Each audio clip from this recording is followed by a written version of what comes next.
ఇప్పుడు అంది వచ్చిన ప్రతి అవకాశాన్ని వాడుకుంటాయి కదా రాజకీయ అంతే పార్టీలు. అంతే ప్రస్తుతం పాలిటిక్స్ ఇస్ లైక్ దట్ అంటే అందుకని దీని వెనకాల తమిళనాడు ఎలక్షను ఓకే టార్గెట్ చేసి ఈ భావజాలం మీద దాడి చేయటము, అలాగే హిందూ మతం మీద అందరూ దాడి చేస్తున్నారు కాబట్టి హిందూ మతాన్ని ప్రొటెక్ట్ చేసుకోవాల్సిన అవసరం ఉంది.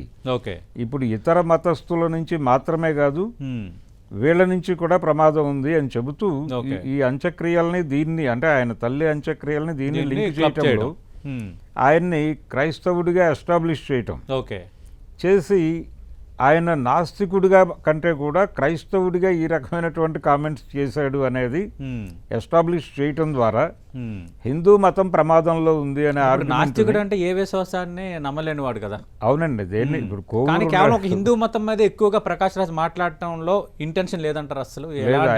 ఆయన అన్ని మతాల మీద అంటే ఇక్కడ జరుగుతున్న ప్రధానమైన మతం ఇదే కాబట్టి దీని మీద నడుస్తోంది. ఇప్పటికీ మెజారిటీ మతం ఈ దేశంలో హిందూ మతమే. అవును, నో డౌట్. ఇది దీనిలో ఒక ఆర్గ్యుమెంట్ ఉంది. ఈ దేశం భారతదేశం అనేటువంటిది 1000 సంవత్సరాల పైన ముస్లిం రూలర్స్ కింద ఉంది. అలాగే 200 సంవత్సరాలు అది ఇంగ్లీష్ పాలనలో ఉంది. మరి దాదాపు 1300 సంవత్సరాలు హిందూ పాలనలో లేదు ఇది.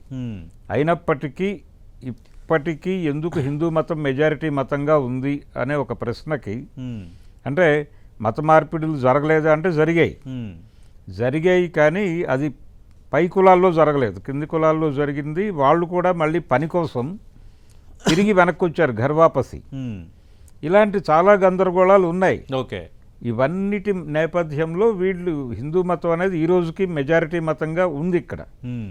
అయితే ఇక్కడ గొడవ హిందూ మతంతో మాత్రమే కాదండి, హిందుత్వతో గొడవ.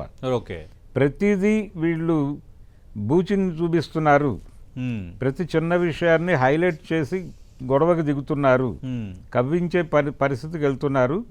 అంటే మెజారిటీ మతంలో అలాంటి వాళ్ళకి అవకాశం కల్పిస్తుంది ప్రకాష్ రాజ్ లాంటి నటులు కదా. అంటే ఇప్పుడు ఆయన ఒక మాట్లాడాడు, అది ఒక అవకాశం, దాన్ని ఆటోమేటిక్గా వాళ్ళు గ్లోరిఫై చేస్తారు. అదే వాళ్ళు ఇప్పుడు అందిపుచ్చుకున్నారు దాని మీద అంటే కొంచెం సెన్సిటివ్గా మార్చి విషయాన్ని ఓకే హిందూ ఓట్ బ్యాంక్ని కన్సాలిడేట్ చేసుకునేటువంటి ప్రోగ్రాంలోకి వాళ్ళు వెళ్ళారు.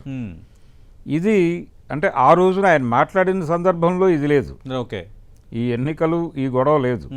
అంటే హిందుత్వ అనేది దేన్నైనా వాడటానికి ప్రయత్నం చేస్తుంది అనటానికి ఉదాహరణగా నేను ప్రకాష్ రాజుని ఇప్పుడు పట్టుకురావటం ఓకే అనే అంశాన్ని చూస్తున్నానండి. రెండేది మీరు అన్నట్టుగా ఎలక్షన్ టైం కాబట్టి మీరు దేన్నైనా వాడుకుంటారు. అలాంటి అవకాశం మనకి ఇది అడ్వాంటేజ్ అవుతుంది అన్నప్పుడు ఖచ్చితంగా వాడుకునే పరిస్థితి ఉంది.